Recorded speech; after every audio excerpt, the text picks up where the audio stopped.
Boa noite, amados irmãos, a graça e a paz. Obrigado, presbítero Bruno, pela condução do nosso culto até esse momento e também o meu abraço àqueles que nos visitam, aqueles que estão conosco hoje. Bem, a nossa igreja está caminhando desde 16 de julho, há quase 3 meses, no livro do profeta Isaías, para onde eu peço que os irmãos abram. Esta é a nossa mensagem número 12 e hoje nós vamos entrar no capítulo número 14 de Isaías, para onde você já deve também se dirigir. Durante essa caminhada, irmãos, o tema do livro de Isaías é este que ali projetado nós vamos ler a uma só voz, ok? Vamos juntos? O Senhor removerá a iniquidade, trazendo a promessa por meio do reino e da pessoa do Messias. Bem, este tema significa que Deus, através de Isaías, estava endereçando o pecado, particularmente do Reino do Sul, Judá, mostrando como a alternativa oferecida ao Senhor de obediência, de perdão, simplesmente estava sendo rechaçada, sendo desprezada, e Deus começa o processo que culminará com a vinda do Senhor Jesus, o Messias. É isso que a palavra Cristo significa, o Messias, o escolhido, o ungido. Ele vem exatamente para remover a iniquidade e dar continuidade à promessa que virá do reino que virá através do próprio Messias. Então, onde nós estamos, irmãos, nesta caminhada, neste conjunto de confrontações que Deus traz para o reino de Judá? Nós estamos numa sessão onde o Senhor vai confrontar não apenas o seu povo, mas várias nações ao redor de Judá, nações que existiam na época e com uma projeção futura. Então, vamos lá. Nessa altura da nossa caminhada, estamos na divisão do livro de Isaías, que vai do capítulo 13, que começamos na mensagem anterior, até o capítulo 27. Essa divisão tratará do julgamento e condenação das nações ao redor de Judá, inclusive aquela nação que vai ser o próximo grande império na época de Isaías. Isaías está vivendo os dias do Império Assírio. Depois da morte de Isaías, é claro, 100 e tantos anos à frente, surge no cenário mundial o Império da Babilônia. Inclusive, o capítulo 13 da mensagem anterior começa literalmente dizendo advertência contra a Babilônia. Além dela, Deus vai trazer repreensões, advertências para Moabe, Etiópia, Egito e outros também serão advertidos quanto à sua arrogância e à sua rejeição para com o Senhor. Mas essa divisão, irmãos, que veio do 13 ao 27, também trará esperança. Inclusive no texto de hoje, Isaías irá mostrar como que a destruição dos inimigos do povo de Deus será sucedido pelo estabelecimento do reino prometido. Novamente, é uma dinâmica que nós já vimos, de certa forma, em outras partes do capítulo 1 até o capítulo 12. Há repreensão, mas há vislumbres de esperança. O interessante, irmãos, e é sempre destacar isso, é bom destacar, que esta esperança é dirigida a um remanescente fiel, não a toda a nação, mas a um remanescente fiel, através do qual o Senhor vai trazer o seu reino de justiça. Porém, algo importantíssimo nesses textos é estarmos atentos àquilo que nós já falamos outras vezes, ao duplo cumprimento, dupla realização de algumas profecias. Elas acontecem em parte nos dias de Isaías, mas em parte também num futuro escatológico que ainda está inclusive no nosso futuro. Com os acontecimentos que estamos vivendo aqui, temos que tomar certo cuidado, porque é claro que nossas papilas começam a salivar escatologicamente, querendo ouvir uma trombeta tocar. Eu compreendo isso, mas nós precisamos ser cautelosos, porque o Oriente Médio já passou por outros conflitos até bem graves, e ainda não foi esse, mas haverá com certeza uma convergência final de conflitos que vai levar a uma paz momentânea, e essa paz vai ser interrompida com aquilo que a Bíblia chama de grande tribulação. Mas é bom sermos cautelosos para não sair fazendo adivinhações sem o devido fundamento. Mas nosso texto traz cumprimentos também para o futuro. Também há momentos em que o profeta vai estar falando para os seus dias e para um futuro bem próximo a ele, bem como eu disse, para aquele futuro bem distante, o futuro escatológico. Lá no capítulo 13, irmãos, na semana passada, na mensagem passada, porque semana passada nós estávamos em um evento da igreja, nós começamos a ver como será o padrão da disciplina do Senhor. É assim que o capítulo 13 começa. Deus estabelece como a sua disciplina será dura, será firme, será rígida. Vimos o quão terrível Deus será para com os inimigos da justiça, com os inimigos da verdade, contra os seus inimigos e os inimigos do povo de Deus também. Vimos como isso, inclusive, já começa a ser aplicado usando a Babilônia como exemplo. É bom salientar que quando Isaías começa a profetizar no capítulo 13, repetindo, a Babilônia ainda não era a Babilônia. A Babilônia era um país poderoso, mas estava ainda muito longe, 100 anos de distância, em se tornar o grande império que foi depois que os assírios saíram de cenário. Ok? Então vamos ler, irmãos, como está sinalizado aí, do versículo 1 até o versículo 23, é o nosso texto de hoje, para a nossa meditação. Dá uma olhada à sua esquerda e à sua direita e vê se alguém precisa pegar uma carona e vamos ler a uma só voz Isaías 14, do 1 até o 23, ok? Vamos lá juntos, irmãos? O Senhor terá compaixão de Jacó, tornará a escolher Israel e os estabelecerá em sua própria terra. Os estrangeiros se juntarão a eles e farão parte da descendência de Jacó. Povos os acompanharão e os levarão ao seu próprio lugar. E a descendência de Israel possuirá os povos como servos e servas na terra do Senhor. Farão prisioneiros os seus captores e dominarão os seus opressores. No dia em que o Senhor lhe der descanso do sofrimento, da perturbação e da cruel escravidão que sobre você foi imposta, você zombará assim do rei da Babilônia. Como chegou ao fim o opressor? Sua arrogância acabou-se. O Senhor quebrou a vara dos ímpios, o cetro dos governantes, que irados feriram os povos com golpes incessantes e enfurecidos subjugaram as nações com perseguição implacável. Toda a terra descansa tranquila. Todos irrompem em gritos de alegria. Até os pinheiros e os cedros do Líbano alegram-se por sua causa e dizem: agora que você foi derrubado, nenhum lenhador vem derrubar-nos. Nas profundezas do Sheol está todo agitado para recebê-lo quando chegar. Por sua causa, ele desperta os espíritos dos mortos, todos os governantes da terra. Ele os faz levantar-se dos seus tronos, todos os reis dos povos. Todos responderão e lhe dirão: você também perdeu as forças como nós, e tornou-se como um de nós. Sua soberba foi lançada na sepultura, junto com o som das suas liras. Sua cama é de larvas, sua coberta de vermes. Como você caiu dos céus, ó estrela da manhã, filho da alvorada! Como foi atirado à terra, você que derrubava as nações! Você que dizia em seu coração: subirei aos céus, erguerei o meu trono acima das estrelas de Deus. Eu me assentarei no monte da Assembleia, no ponto mais elevado do Monte Santo. Subirei mais alto que as mais altas nuvens, serei como o Altíssimo. Mas às profundezas do Sheol você será levado, irá ao fundo do abismo. Os que olham para você admiram-se da sua situação e a seu respeito ponderam: é esse o homem que fazia tremer a terra, abalava os reinos, fez do mundo um deserto, conquistou cidades e não deixou que os seus prisioneiros voltassem para casa? Todos os reis das nações jazem honrosamente, cada um em seu próprio túmulo, mas você é atirado fora do seu túmulo como um galho rejeitado, como as roupas dos mortos que foram feridos à espada, como os que descem as pedras da cova, como um cadáver pisoteado. Você não se unirá a eles no sepultamento, pois destruiu a sua própria terra e matou o seu próprio povo. Nunca se mencione a descendência dos malfeitores. Prepare um local para matar os filhos dele por causa da iniquidade dos seus antepassados, para que eles não se levantem para herdar a terra e cobri-la de cidades.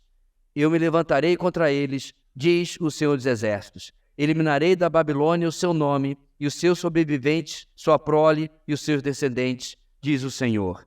Farei dela um lugar para corujas e uma terra pantanosa. Vou varrê-la com a vassoura da destruição, diz o Senhor dos Exércitos.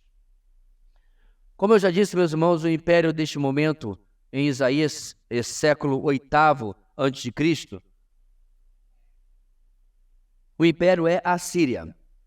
E, eventualmente, o Senhor vai tratar com a Síria também nesta divisão da profecia. Mas, curiosamente, como eu disse, ele antecipa e já manda uma palavra de 100 e tantos anos para frente para uma próxima grande potência mundial, os babilônios, onde ele chega ao poder dali a cerca de 100 anos, em 612 a.C. E subiria ao poder no cenário mundial, derrotando exatamente os assírios. Ou seja, Isaías profetizou, olha só, irmãos, no 8º século antes de Cristo, sobre os babilônios, sendo que os babilônios levaram o povo de Judá para o cativeiro apenas no começo do 6º século antes de Cristo, 597, e a Babilônia só viria a cair, ou seja, esta palavra só viria a se cumprir em 539, já bem adiantado no 6º século. Essa é a razão, meus irmãos, porque os incrédulos, os ateus, os liberais atacam tanto um livro como Isaías, da mesma forma que fazem com Daniel, porque ele, muitos séculos antes das coisas acontecerem, já, como a gente diz no popular, cantam a pedra, já anunciam o que vai acontecer, é claro, não pelo poder de Isaías, não pelo poder de Daniel, por exemplo, também, mas, é claro, pelo poder do nosso Deus, o Senhor da história. Este aviso que nós vemos aqui com tamanha antecedência, mais uma vez, servia para enviar, irmãos, uma mensagem para o povo de Judá. Eles são o auditório inicial de Isaías. Isso fala para o povo de Judá sobre o tamanho da soberania de Deus e como eles eram tolos em dar as costas ao Senhor, aquele que controlava a história. Essa antecipação toda, irmãos, essa antecedência toda também serviria de aviso aos povos de que o Senhor reina e é soberano sobre o destino deles. A literatura do mundo antigo, ela circulava. Não tinha internet, não tinha como você mandar em PDF para lá e para cá, mas sabemos que circulava porque, por exemplo, se você lembra bem, o nascimento de Jesus e o anúncio do nascimento de Jesus, a promessa do nascimento de Jesus, é conhecida pelos magos, que vêm lá do Oriente, na região aproximadamente hoje do Iraque, certo? Até a terra da Judéia, porque tinham lido os livros antigos e sabiam que o Messias viria, e aí vem o sinal da estrela, vocês conhecem a história. Portanto, irmãos, quando Isaías escreve isso e essa literatura começa a se espalhar, essas nações também poderiam saber que estavam sendo avisadas e não teriam desculpas quando cada uma dessas coisas se cumprissem sobre eles. Bem, chegado a esse aviso, o capítulo 14 continua falando para os babilônios. Não só eles teriam a sua ruína, mas no futuro o Senhor também iria restaurar o seu povo. E esse é o tema que começa o capítulo 14. Esse aviso e esta promessa, irmãos, trazem para nós, então, a nossa grande ideia de hoje, que eu quero convidar você a anotar no seu boletim e a ler ali que vamos projetar. A bênção do Senhor sobre os seus será destacada sobre a ruína dos inimigos de Deus. A bênção do Senhor sobre os seus será destacada sobre a ruína dos inimigos de Deus. Este aviso contido no capítulo 13 será praticamente repetido nos próximos capítulos e serão então variações, digamos assim, do mesmo tema, e é isso que a gente continua vendo no capítulo 14. Este aviso, irmãos, não é relevante apenas para os dias de Isaías, nem para os séculos seguintes mais próximos a ele. O nosso texto possui um forte significado para nós também agora, digamos, nos últimos dias. Se trata de mais um texto de duplo cumprimento. Parte atende os dias de Isaías e os séculos seguintes, e parte será para o futuro, para o fim da história, para a disciplina que o Senhor vai trazer sobre todo mundo, a qual não pode ser desprezada, como vimos inclusive na mensagem anterior. Bem, nosso texto de hoje, irmãos, vai ter apenas essas duas divisões. Primeiro, Deus vai trazer uma palavra de esperança para aqueles que se voltam para Ele, e depois, mais uma vez, uma palavra de aviso, de juízo contra aqueles que se rebelam contra o Senhor. Algo que, inclusive, também fala hoje a humanidade, que está dividida exatamente assim. A humanidade, meus irmãos, não é entre ricos e pobres, entre esta raça ou aquela, não é entre este país ou aquele, ou esta nacionalidade aquela, nem hemisfério e nem nada disso. Nem sobre direita e esquerda, como gostam tanto de fazer hoje. A humanidade está dividida entre aqueles que se voltam para o Senhor humildemente e aqueles que se rebelam contra o Senhor. Então a mensagem de hoje, portanto, é muito pertinente por causa disso. Então, em primeiro lugar, irmãos, na porção menor do nosso texto, do versículo 1 até o versículo 6, a justiça de Deus restaura aqueles que nele confiam. A justiça de Deus restaura aqueles que nele confiam. Isaías interrompe as palavras de advertência à Babilônia, lá no capítulo 13, e agora no capítulo 14 faz esse parênteses para falar da restauração do povo de Deus.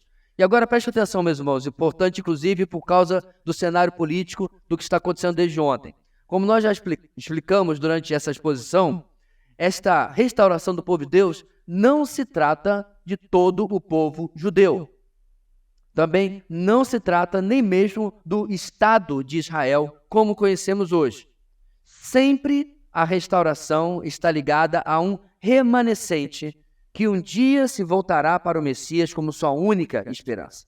Neste caso específico, este remanescente é composto, sim, daqueles herdeiros da promessa de Abraão, herdeiros da descendência de Abraão, não espiritual como nós, mas literal, certo? E dentre esses herdeiros, a qual nós chamamos, é claro, de judeus, Deus vai tirar este remanescente e dentre eles vai cumprir essas promessas. Não significa que o resto das outras nações não serão beneficiadas. Isso também está na palavra de Deus, mas é importante fazer essa distinção.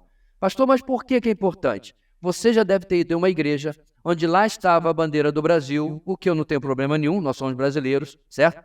Às vezes tem até a bandeira do Estado, também não tem problema nenhum, mas do lado estava a bandeira de Israel. Aí não.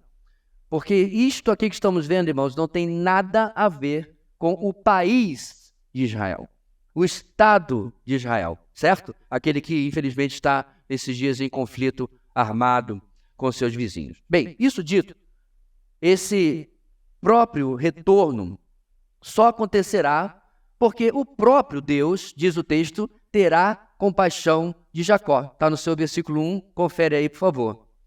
Jacó aqui, meus irmãos, serve como um lembrete da história deste povo. Deus podia ter dito qualquer outra coisa, podia ter dito Sião, lembrando do monte onde está Jerusalém, certo? Podia ter dito sobre o meu povo, mas ele usa Jacó para lembrar da história de como tudo começou com os antepassados, os patriarcas Abraão, Isaque e Jacó, da onde vieram exatamente as tribos de Israel. Nessa compaixão que diz o texto, temos uma informação interessante no verso 1. O Senhor tornará a escolher Israel.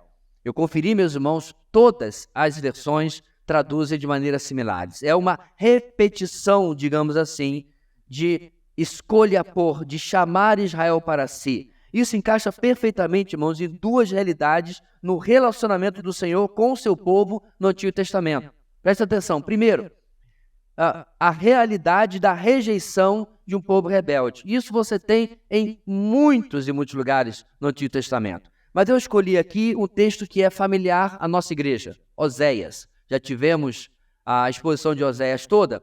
E você lembra que lá no primeiro capítulo, Deus dá uma ordem a Oséias que vá tomar a sua mulher da prostituição. Aquela era uma ilustração de Deus e o povo adúltero de Israel, certo? E aí nascem dois filhos. Gomer, o nome da mulher, engravidou novamente e deu à luz uma filha. Então o Senhor disse a Oséias, dê-lhe o nome de Lo-Ruamá, pois não mais mostrarei amor para com a nação de Israel, não ao ponto de perdoá-la. Lo-Ruamá significa não agraciada. E aí não acabou. Oséias continua, depois de desmamar Lo-Ruamá, Gomer teve outro filho. Então o Senhor disse, dê-lhe o nome de Lo-Ami, pois vocês não são meu povo e eu não sou seu Deus. Lo-Ami significa não povo meu, literalmente. Então vários outros textos, irmãos, falam de como a nação como um todo rebelde, estava sendo sistematicamente rejeitada pelo Senhor. Algo que culminou quando, no primeiro século, durante a vida de Jesus e, finalmente, com a queda de Jerusalém no ano 70. Mas há uma segunda realidade, não apenas da rejeição. E aí que é interessante, irmãos, porque alguns leem só uma parte, alguns leem outra, mas as duas realidades sobre o relacionamento de Deus com Israel estão presentes na Bíblia. Uma segunda realidade é que essa rejeição não é o fim da história. Paulo escreveu em Romanos capítulo 11, Irmãos, não quero que ignorem este mistério, para que não se tornem presunçosos. Israel experimentou um endurecimento em parte, até que chegue a plenitude dos gentios. E assim, todo o Israel será salvo. Como está escrito, virá de Sião o Redentor, que desviará de Jacó a impiedade. E esta é a minha aliança com eles, quando eu remover os seus pecados. Aliás, texto de Isaías, Paulo está citando aqui. E por que, meus irmãos, essas duas realidades? A razão é simples. A rebeldia humana não pode ficar sem resposta da parte de um Deus justo. Então, quando o povo se rebelava, Deus respondia com a sua justiça, rejeitando o povo. Por outro lado, a justiça de Deus não pode deixar de cumprir a redenção que Ele mesmo prometeu. Então, preste atenção, meus irmãos, o que vai acontecer, tanto conosco e tanto com o povo de Israel no futuro, não é porque nós merecemos ou porque Israel é um povo especial. Não. Na verdade, o Senhor disse certa feita, vocês não têm nada de especial. Deus cumpre as suas promessas por causa dele, porque ele é fiel. Por causa da sua fidelidade, do seu nome, é que aquilo que ele prometeu irá se cumprir. Como a maioria do povo tem se tornado rebelde, nos dias de Isaías, eles estão sendo rejeitados, e através do remanescente, Deus vai cumprir a sua vontade. Bem, como resultado prático para o remanescente restaurado, Isaías fala que Israel será estabelecido em sua própria terra e convivendo com estrangeiros como parte do seu povo. Isso é algo, irmão, de certa forma, que já acontece hoje no país que existe hoje. Árabes, cristãos e judeus vivem em uma democracia ali no Estado de Israel. Porém, esse ainda não é o cumprimento do nosso texto. Está se referindo, irmãos, ao reino futuro, aonde os justos dentre as nações, certo? Aqueles que se voltarem para o Senhor, irão ser incluídos no reino quando Deus cumprir isso para Israel através do Messias. Essa é a realidade que nós esperamos, quem sabe, né, nos próximos anos, ainda na nossa vida, se assim o Senhor permitir. O verso 2, veja aí na sua Bíblia, traz outra mudança significativa. No reino futuro, este remanescente estará no centro da história, enquanto as nações terão um papel secundário. Inclusive, nos eventos que levarão ao estabelecimento do reino, o remanescente de Israel está sob a proteção do Messias e irá derrotar todos os seus inimigos, e eles ficarão para trás, e o Senhor irá entrar com o seu povo no reino. Nos versos 3 e 4, a libertação e a restauração de Israel será motivo de envergonhar a Babilônia. Tanto a do passado, que já foi humilhada, né? Nós estamos, é claro, agora no futuro desse texto aqui, tanto a do passado que já foi humilhado, quanto a Babilônia restaurada do futuro. Se você lembra bem, lá em Apocalipse nós temos a expressão caiu a grande Babilônia. Então, naqueles dias, meus irmãos, da tribulação, quando o povo de Israel for perseguido e se voltar para o Messias, no final a Babilônia cai humilhada e os justos vão zombar dos opressores e dos arrogantes diante daquilo que o Senhor vai estar realizando. Eu sei que a palavra zombaria parece um tanto até, digamos, pecaminosa. Mas se você lembra bem, meus irmãos, não é exatamente isso que o profeta Elias faz no Monte Carmelo? Diante dos falsos profetas de Baal, ele começa, e eles estavam lá gritando, se cortando, e Baal não respondia, porque Baal não existe, simplesmente, né? E aí o que Elias faz? Gritem mais alto, de repente ele está ocupado, de repente ele está viajando, de repente ele está dando uma cochilada. E ele zombava da fé absurdamente falsa e inexistente daqueles homens. Então veja bem, meus irmãos, essa zombaria não é uma zombaria de humilhação no sentido de que eu preciso lhe humilhar para me exaltar. O que o texto está dizendo, irmãos, e literalmente está falando sobre zombaria, é a verdade ser mostrada de tal forma aos rebeldes e aos inimigos de Deus para mostrar, eis aqui o que você rejeitou, e agora isso será a sua ruína. Isso vai ser o preço que vocês vão pagar. Nós vivemos em um mundo, irmãos, que até muitas vezes evoca o nome de Deus, enquanto que ao mesmo tempo, com o canto da boca, nega a sua existência. Mas isso não é para sempre. O verso 5 diz que os poderosos deste mundo terão seu fim. A vara e o cetro, que são símbolos de poder, serão quebrados. Com eles, verso 6, eles vinham golpeando os povos, subjugando a população das nações, mas isso não irá mais continuar. Hoje em dia, meus irmãos, nós não temos poder e influência para nos opor aos poderosos deste mundo, aqueles que controlam os destinos das nações. O pessoal fala de uniões que existem por aí, cabalas que existem por aí, e é G12, é G isso, é G5, é G8 que controlam, ou aqueles homens mais poderosos do mundo. Há muitas teorias da conspiração. Ficar atrás dessas coisas é simplesmente motivo de se enlouquecer. Sabe o que eu prefiro fazer? Se vai acontecer, eu não sei. Eu sei quem está no controle. Eu sei que absolutamente nenhuma dessas personagens, nenhum desses poderosos pode fazer absolutamente nada, irmãos, sem que o Senhor permita. Há quase 2000 anos atrás, alguns homens se reuniram na calada da noite. Eles acharam que tinham poder, eles acharam que decidiam alguma coisa. Contra a lei que eles mesmos diziam defender, trouxeram o grande conspirador, um jovem de 30 e poucos anos, 33 anos, segundo a tradição. O julgaram contra a lei que eles defendiam. E só não o mataram porque o Império Romano proibia que eles matassem.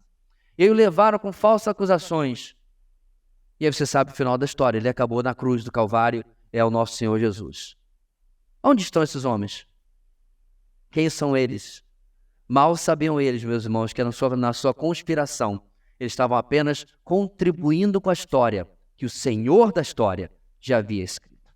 Então os poderosos podem vir e ir, mas o Senhor permanece soberano sobre toda a terra, sobre toda a história. A exaltação e a restauração do remanescente, nesses 6 primeiros versículos, terá um efeito sobre todo o planeta. A justiça que fluirá do trono do Messias de Jerusalém, irmãos, irá inundar cada país e cada expressão do governo e cada autoridade que irá existir. Então todos esses cetros e varas de opressão serão varridos, e no lugar virá um reino perfeitamente de justiça, com o Senhor Jesus reinando absoluto. Portanto, meus amados, quando nós estamos diante de uma situação como esta, a justiça de Deus está restaurando aqueles que confiam nele. Isso para nós hoje fala muito e deve falar profundamente, porque podemos confiar que o Senhor está no controle disso também para com as nossas vidas. Mas aí, meus irmãos, depois desse parênteses, do versículo 1 ao 6, onde fala da restauração, Isaías volta a sua atenção novamente para com a Babilônia. E do versículo 7 até o versículo 23, ele vai trazer o nosso segundo ponto, que é o seguinte: a justiça de Deus destruirá aqueles que se exaltam contra ele. Nós já tratamos este tema em outros momentos. Nós já falamos como o Senhor não tolera a altivez, o orgulho, o nariz empinado, o pescoço duro, o punho erguido. E aqui vamos ter mais uma prova, meus irmãos, detalhada de como o Senhor age com justiça, destruindo aqueles que se exaltam contra ele. Ao longo da história da humanidade, muitos povos celebraram a queda de tiranos, de opressores, de déspotas. Eu posso lembrar, por exemplo, como estavam as ruas da Itália quando Mussolini caiu na Segunda Guerra Mundial. Hitler se escondeu de forma covarde em um bunker e, segundo a história, deu cabo da própria vida. Mas aqueles que, mesmo alemães que eram opositores ao Terceiro Reich, ao nazismo, comemoravam nas ruas. Gaddafi sofreu na justiça popular, foi linchado pelo próprio povo no norte da África. Saddam Hussein e outros tantos, meus irmãos, são homens que caíram e as ruas dos seus países celebravam. Aqui, meus irmãos, a queda prevista da Babilônia é celebrada também em uma canção de provocação. Uma canção de, como eu disse, até de zombaria. Enquanto isso, a terra experimenta descanso. Enquanto ela sofre a sua vergonha, a Babilônia, a terra experimenta descanso. É verdade, claro, que quando o Império Babilônico foi derrubado pelos medos e persas, estes assumiram todo o território que antes estava no Império Babilônico. Porém, meus irmãos, os judeus não experimentaram mais a mesma opressão. É o que você vê, por exemplo, nos livros de Esdras, de Neemias. É o que você vê até em parte no livro de Esther, apesar do breve perigo que os judeus passam. É uma situação muito diferente do que aconteceu durante os anos dos babilônios. E essa canção de provocação tem como alvo principal e representante da Babilônia o seu rei. É interessante não estar falando, irmãos, com o povo babilônico, nem com os outros generais e poderosos da Babilônia, mas ele foca no seu rei. E esse rei com quem é falado aqui, essa personagem, é fruto de muita discussão ao longo da história sobre quem seria esse rei. Primeira parte da discussão pergunta se ele seria um rei de verdade humano ou se trata aqui de um ser demoníaco. A razão é porque muitos olham ou enxergam, neste texto, algumas referências que eles atribuem a Satanás. Bem, a melhor resposta a essa questão, se é um ser humano ou se é um ser demoníaco, é que, presta atenção, irmãos, Isaías toma características de Satanás, características da sua queda, e aplica a este rei humano ímpio, certo? Então ele não está de fato falando sobre Satanás, mas ele aplica alguns fatos que aconteceram com Satanás e aplica ao rei da Babilônia, a esse rei humano ímpio. Ou seja, apesar do texto descrever parte da queda e da personalidade de Satanás, o personagem central aqui é um mero e arrogante homem. Mesmo que ele pensasse ativamente sobre si mesmo, que ele era mais do que isso, ele era apenas um homem, ok? Mas há uma segunda questão que discutem sobre esse texto. Sendo ele esse homem, quem é este homem? Quem é este rei babilônico? Alguns argumentam que, na verdade, esse texto está se referindo ao rei da Assíria, pois a Assíria também dominava a Babilônia antes da polaridade inverter, antes da Babilônia se transformar no grande império. Já outros, irmãos, e eu prefiro essa explicação, creem que este rei é o último rei da Babilônia. Se você lembra do livro de Daniel, esse homem se chamava Belsazar. Esse é aquele que estava em um banquete e viu uma mão em visão escrevendo na parede Mene, Mene, Tekel, Farsim, que significa o quê? Deus havia pesado o seu reino, Deus havia avaliado o seu reino e ele foi achado em falta. Isto é, o reino valia menos do que Belsazar pensava de si. Belsazar valia menos do que ele pensava de si. Ou seja, ele era altivo, ele era, eu sou. Ele não se humilhava como Nabucodonosor havia se humilhado.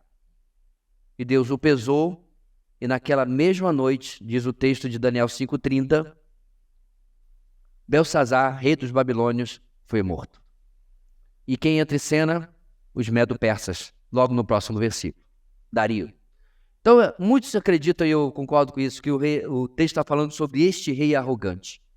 Este que se achava, a última Coca-Cola do deserto, como se fala, o último pacote do biscoito, o rei da cocada preta, e Deus mostra para ele que ele não era nada, destruindo a Babilônia. E como homem que ele simplesmente era, na sua Bíblia, os versos 9 ao 11, falam de como ele sofrerá a condenação eterna por causa da sua rebeldia contra o Senhor. Repare que ele tem uma festa de boas-vindas. Aonde? No Sheol, no mundo dos mortos, do mundo inferior. Outros tiranos, outros poderosos do mundo já o aguardavam. Já estavam lá esperando os outros opressores, outros tiranos, outros déspotas, outros conquistadores. Já estavam esperando por ele ali e vão fazer essa festa de boas-vindas. Isaías está aqui, meus irmãos, apontando como nenhum poder humano importa quando se está lidando com o Senhor Deus, com o Senhor da história, com o Senhor de todo o universo. O rei babilônico era apenas mais um, como a gente vê no verso 10. E por causa da sua soberba, verso 11, ele estava na sepultura sendo comido por vermes. A sua cama era feita de vermes. A arrogância humana, irmãos, termina sempre no mesmo lugar. Termina na cova. Em 2020, no alto da pandemia, no pior momento da pandemia, um homem extremamente rico na Europa gastou literalmente milhões em aparelhos de respiração, em médicos, em tratamentos. E ele disse: eu daria toda a minha fortuna para não estar passando por isso e poder ter a minha vida de volta. É interessante, meus irmãos, como a noção da humanidade, nem sempre, mas muitas vezes, dá uma chamada nas pessoas para acordarem. Como nós não somos nada. Na tela da academia que eu frequento passa um dos maiores fisiculturistas que já houve na história. Esqueci o nome dele agora. Ele era grande, mas ele exagerou, provavelmente com produtos químicos também, e hoje praticamente vive numa cadeira de rodas. Cadê a glória? Cadê o tamanho? Cadê a força? Cadê a forma? Nós precisamos compreender, meus irmãos, que Deus não está fazendo isso aqui porque Ele está, sei lá, chateadinho. Quem é esse cara aqui? Deixa eu mostrar para ele. Não. Deus está mostrando isso aqui, meus irmãos, em benefício do seu próprio povo. Lembra? Judá é a primeira audiência de Isaías. Porque o povo de Deus buscava auxílio exatamente deste tipo de homem. Ele vai atrás de Tiglat-Pileser, lá na Síria. Ele depois vai fazer aliança com o faraó no Egito. Então Deus está dizendo, olha o tipo de homem que você está confiando. Em lugar disso, ó povo, confia no Senhor. Confia em mim. Então quando a gente vê, meus irmãos, e talvez você no seu paladar mais moderno e ocidental, olha para esse texto, ó, pastor, cama de vermes, esmagar, trucidar, nossa, que violência. Essa linguagem necessária para que o povo compreenda na época que este rei não é nada.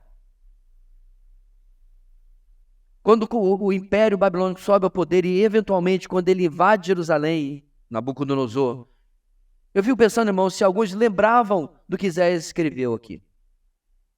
E diziam, tá, está acontecendo o que está acontecendo, mas é o Senhor que está permitindo. Você sabe quem tinha, meus irmãos, uma visão perfeita da história e da autoridade humana? Um jovem que virou para a autoridade da época e disse, nenhuma autoridade você teria sobre mim, se do alto não se lhe tivesse sido dado. Quem falou isso, irmãos? Exatamente, Jesus. Diante de Pôncio Pilatos, ele não bajula, ele também não diz respeito, eu acho isso muito interessante, isso é o próprio Deus que está ali. Ele segue o protocolo, ele segue a dignidade do momento, mas ele fala uma verdade. Você só tem autoridade porque do alto lhe foi dado.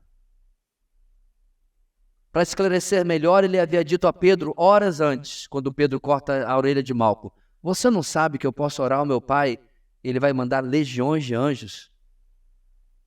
Todo o poder na palma da sua mão, no estalar de dedos, mas ele sabia que a história estava escrita pelo Senhor Deus.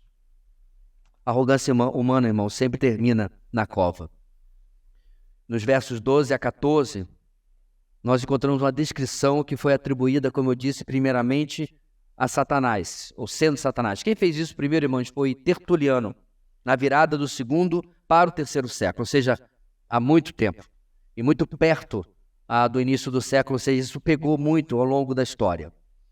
Bem, ele criou isto e muitos até hoje seguem essa interpretação, porém, mesmo que nesses versos, preste atenção aí do 12 ao 14, temos algumas coisas que seriam impossíveis serem atribuídas literalmente ao rei babilônico, certo? Como, por exemplo, cair dos céus. Impossível. O máximo que ele podia cair era do 2º andar, né? E olha lá, não tinha condição porque ele não voava. Apesar disso, irmão, o resto do contexto não leva a uma interpretação de ser especificamente algo sobre Satanás. Na verdade, Isaías está usando desses fatos sobre o grande inimigo de nossas almas para descrever que, tal como a queda daquele que é a personificação maior de todo orgulho, da mesma forma, assim pode ser vista a queda deste rei humano. Então, o que ele quer dizer, meus irmãos, não importa se você tem a maior medida possível de orgulho, você vai cair. Quanto mais você, rei da Babilônia. Qual era a medida de orgulho de Satanás, irmãos? Eu vou subir ao céu, eu vou ser maior que Deus. E aconteceu o que nós sabemos que aconteceu. É para tanto que ele fala isso, de fato. Isaías está falando com o rei da Babilônia para dizer que, de tal maneira que esse orgulho foi queda dele, será a sua também. Não porque o rei da Babilônia, irmãos, era da estatura do príncipe das trevas, não. Mas porque ele se enxergava maior do que ele realmente era. Um efeito trágico do orgulho, irmãos, e da arrogância é que as pessoas começam a se ver como algum tipo de Deus. Isso acontece, infelizmente, quando alguém põe um uniforme, quando é colocado numa posição de autoridade, quando enriquece. Nós temos um problema de fabricação. Nós temos um problema congênito, orgulho. Agostinho de Hipona dizia que o orgulho é a raiz de todos os pecados. Interessante isso. Todos evoluem de um coração orgulhoso. Talvez seja, meus irmãos, a principal oração que nós precisamos fazer todo dia. Senhor, dá-me um coração humilde, dá-me uma mente humilde, não me permita pensar de mim mais do que eu devo. E muitas vezes, irmãos, nós até certo ponto conquistamos isso em relação ao Senhor. Porque, afinal de contas, a gente é maluco, mas não é doido, né?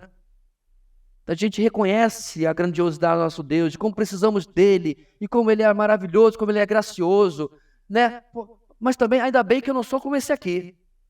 Então, quando é aqui, eu me humilho, até certo ponto. Mas me exalto quando é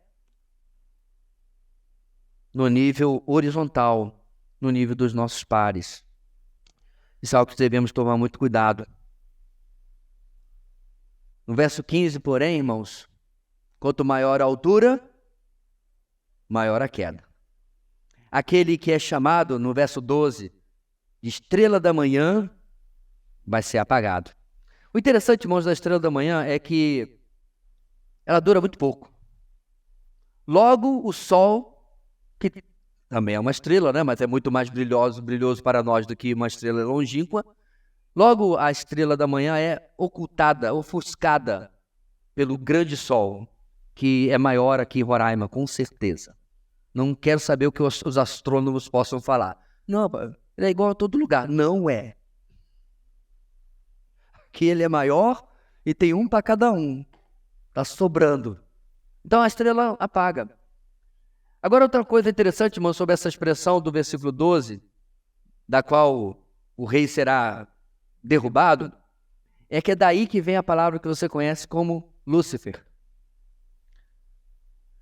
Lúcifer é, na verdade, a forma latina da Vulgata de Jerônimo e significa aquele que leva a luz.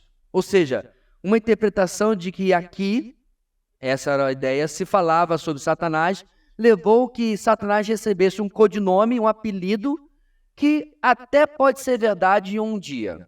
Ter sido verdade um dia, irmãos, mas certamente não é hoje.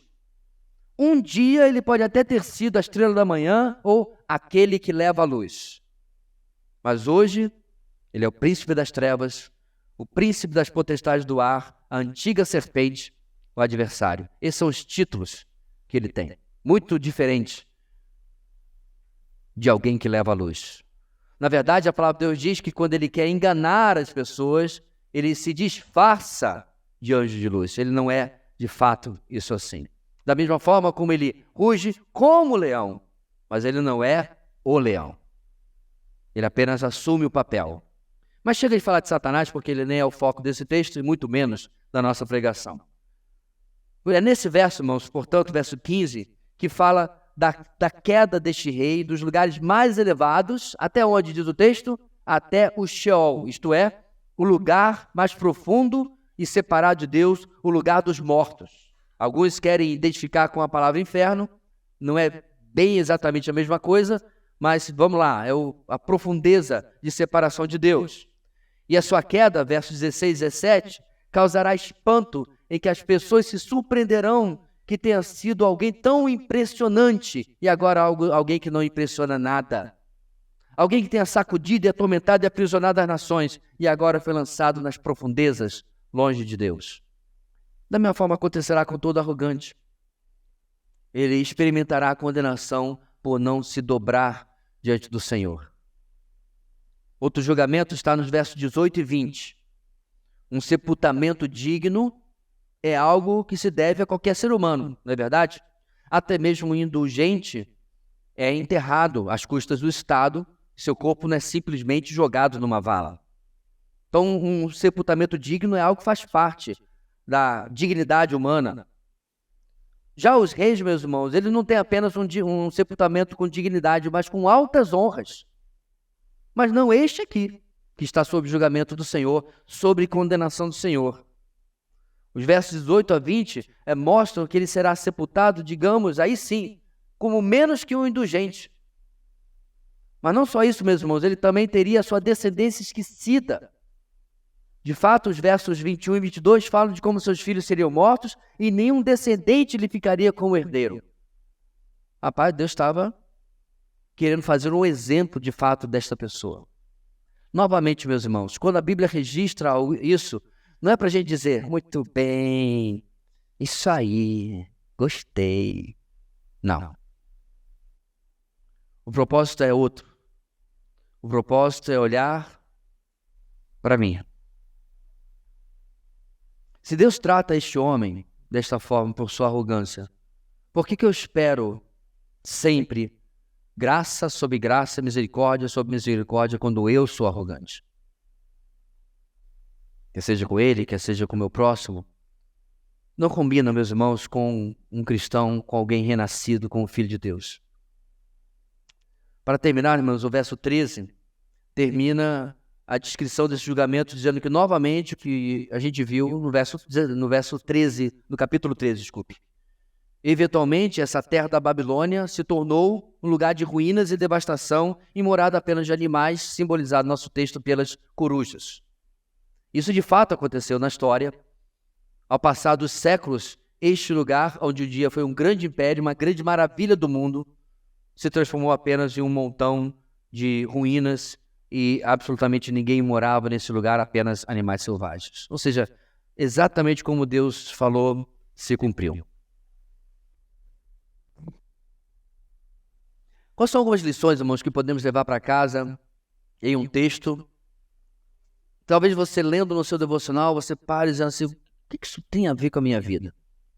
Primeira coisa que me veio à mente, meus irmãos, é que Judá ouve essa mensagem de vitória. Mas a Judá daqueles dias era um povo dividido em sua confiança e lealdade. Devia confiar em promessas sem data de cumprimento que poderiam nem mesmo se concretizar em seus dias, ou deveriam tentar alcançar a vitória por suas próprias mãos, a vitória que seu coração almejava, pelos meios que eles almejavam e com os aliados que eles almejavam. Então cá está Isaías trazendo essa promessa, irmãos, para o povo de Deus naquela época. Qual deveria ser a resposta deles? Nós sabemos, meus irmãos, que a maioria do povo dos dias de Isaías, infelizmente, optou pela segunda alternativa. Confiaram na Síria e quase se transformaram em mais um troféu nas mãos do Império Assírio. E pior, meus irmãos, eles não aprenderam nada. E 100 anos depois, se tornaram de fato um troféu nas mãos da Babilônia, que é o império aqui do nosso texto.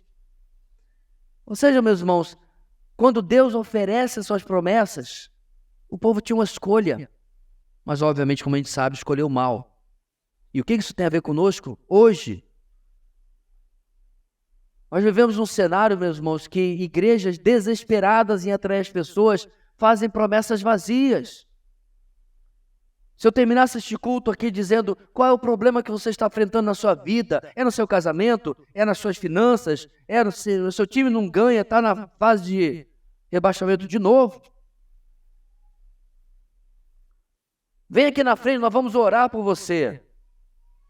Na maioria das igrejas isso aqui estaria cheio. Chamar de altar então.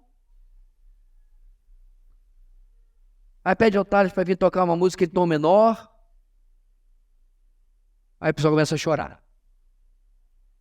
Sabe qual é o problema, meus irmãos? Se você olhar no Novo Testamento, nós que somos igreja, que estamos debaixo da nova aliança em Cristo Jesus, nenhuma dessas coisas estão prometidas no Novo Testamento. Deus não prometeu que o seu casamento vai vir tudo bem, nem que ele vai ser restaurado, diga de passagem. Infelizmente é verdade. Por causa da dureza do coração, muitos casamentos vão terminar. Por causa da dureza de coração, muita gente vai meter o pé na jaca dos problemas financeiros. Por causa da dureza do coração e da rebeldia, aí eu poderia continuar e continuar e continuar. E aí nós queremos que Deus seja o gênio da lâmpada. Mas vamos ver, irmãos, o que de fato nós temos? As únicas promessas que nós temos hoje é a nossa garantida e absoluta vitória sobre o pecado e a morte. Ponto. Cristo não morreu na cruz para dar carro zero para ninguém. Cristo morreu na cruz, meu irmão, para lhe dar poder para vencer o pecado e a garantia de que a morte está morta na morte de Cristo. E será que isso me é suficiente? Como isso se reflete de forma prática na minha vida? Não, pastor, mas só isso? Só isso? E a outra parte, inclusive, é na eternidade? Mas eu queria, curtir um pouco aqui. Porque esse era o problema de Judá. O versículo 1 até o versículo 6, eles leram assim, e agora? Mas eu quero agora. Eu quero um grande reino agora, diria o rei Acais dos seus dias. Eu quero uma Jerusalém poderosa agora. E Deus estava dizendo, agora já acabou. Agora já está em ruínas, porque o povo já foi condenado à rebeldia. Mas remanescente, vem, porque eu vou prometer um reino. Reparem, meus irmãos, nenhuma dessas pessoas do texto experimentaram essas promessas. E tem uma música por aí que diz que tem promessa não morre, né? Morreu tudinho. Porque as promessas estão no futuro e vão se cumprir. Você já viu como termina o livro de Daniel? O livro de Daniel dizendo assim, Daniel, você vai morrer. Mas aí você vai ressuscitar do pó da terra. E aí você vai receber a sua herança. E Daniel, até onde eu sei, não discute. Para ele está ótimo. Sabe por quê, meus irmãos? Essa é a diferença de um coração que está fixado na eternidade e um coração que está fixado nessa vida. É por isso que tantas igrejas chamam tanta gente que tem um coração fixado nessa vida. Você quer a bênção agora. Você quer a prosperidade agora. Você quer a vitória agora. Então as coisas não existem na palavra de Deus. Será que nós realmente compreendemos o que Paulo quis dizer em Romanos capítulo 8, quando nos chamou de mais que vencedores? Será que nós compreendemos, meus irmãos, que aquilo que mais traz favor sobre a humanidade não tem mais poder sobre nós? Nós vamos passar por ela, com certeza, ou não, se o arrebatamento acontecer. Mas a morte perdeu o seu poder. Nas palavras de John Owen, que eu disse agora há pouco, a morte da morte na morte de Cristo. Será que precisamos de promessas melhores do que essas? Outra coisa que chama atenção, meus irmãos, é que nós vivemos em um mundo de gente orgulhosa e gente que é viciada em poder. Já se perguntou por que um político fica 40 anos e, como a gente diz, não larga a teta? O cabra já é podre de rico. Então não pode mais ser por dinheiro. Ele gosta da adulação. Ele gosta de ser o centro. Uma das coisas que mais me incomoda, irmãos, e a gente topava com eles no avião, é quando você pegava o avião de Brasília para cá e passava por um político. E ele ficava assim, querendo ser reconhecido. Porque está acostumado. Especialmente uma cidade pequena como a nossa, um estado pequeno como o nosso, a gente vive muito perto, está cercado de bajuladores. Agora você pega isso, irmãos, porque venhamos e convenhamos, né? O que é um deputado de Roraima com um deputado, por exemplo, de São Paulo? A locomotiva do país. O que é com o presidente de um país de primeiro mundo? O que é com um país de poderio bélico, que com um apertar de botão, o ser humano não é preparado para tamanho poder sobre as suas mãos. Nas histórias em quadrinhos, alguém é mordido por uma aranha, ou alguém cai em um reator, ou sei lá o que, ele ganha superpoderes. É tão bonitinho como a maioria deles se transforma em boas pessoas que querem ajudar os outros e combater o mal. Isso é completamente fora da realidade. Irmãos, eu chuto que 9 em 10 seres humanos que se transformassem em super seres invencíveis, que a bala não mata, que cair de um prédio não mata, ia seguir o padrão do coração humano. Farinha pouca, meu pirão primeiro. Peraí, eu tenho superpoderes? Vivi a vida inteira com salário mínimo, agora a coisa vai melhorar para mim. É o primeiro pensamento que o camarada teria. Não ficar para lá e para cá balançando de ter e salvando as pessoas sem reconhecimento. Só em quadrinho. Por quê? Porque nós vivemos em um mundo de gente orgulhosa e viciada em poder. Agora a grande pergunta é, o Evangelho consegue me diferenciar disso? O Evangelho arranca este câncer, essa podridão do meu coração? Ou se amanhã, meu irmão, você fosse eleito, você seria mais um a se corromper nas ruas de Brasília? Não preciso nem ir a Brasília, pode ser na Câmara dos Vereadores aqui mesmo. Ou quando você tem capacidade, poder nas mãos, ou se tivesse, você seria diferente. Diante desse cenário, meus irmãos, fica a nossa grande ideia. Esse deve ser o nosso norte. O que nos leva a fazer algo e o que nos impede a fazer algo.